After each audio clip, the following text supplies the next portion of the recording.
Joseph எங்கே இருக்க Joseph? உங்ககிட்ட கொஞ்சம் பேசணும். நேரில் வாயேன் பேசுவோம். Okay Joseph.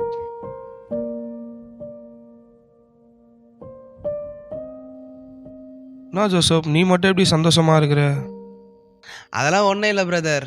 என் வாழ்க்கை என் கையில் இருக்கும்போது கவலை கஷ்டம் இதெல்லாம் இருந்தது. ஆனால் என் வாழ்க்கையை ஏசப்பா கிட்ட கொடுக்கும்போது இதெல்லாம் இருக்குது. ஆனால் பெருசாக தெரில பிரதர். நான் ரொம்ப சந்தோஷமாக இருக்கிறேன் பிரதர்.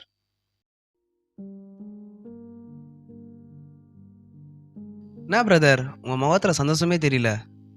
என்னையும் என் மனைவியும் காது பட கேவலமாக பேசுகிறாங்கோ. நல்லது கெட்டது கூட எங்களை கூப்பிட தயங்குறாங்கோ.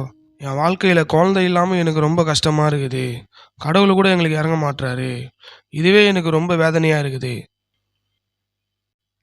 பிரதர் வேதத்தில் ஒரு வசனம் இருக்குது பிரதர். நெடுநாள் காத்திருப்பு இருதயத்தை இளைக்க பண்ணும், விரும்பினது வரும்போது ஜீவ விருட்சம் போல் இருக்கும். உங்கள் மன விருப்பத்தை தேவன் அறிவார் பிரதர். இளைத்து போன உங்கள் இருதயத்தை அவர் மாற்றுவார். ஜீவ விருட்சமாகிய கனியை நீங்கள் பெற்றுக்கொள்ள கர்த்தர் உங்களுக்கு அற்புதம் செய்வார். இல்லை பிரதர், உண்மையாகவே நீங்கள் சொன்ன வார்த்தை என் மனசுக்கு ரொம்ப சந்தோஷமாக இருந்தது பிரதர். கண்டிப்பாக பிரதர், கர்த்தர் உங்கள் வாழ்க்கையில் அற்புதம் செய்வார்.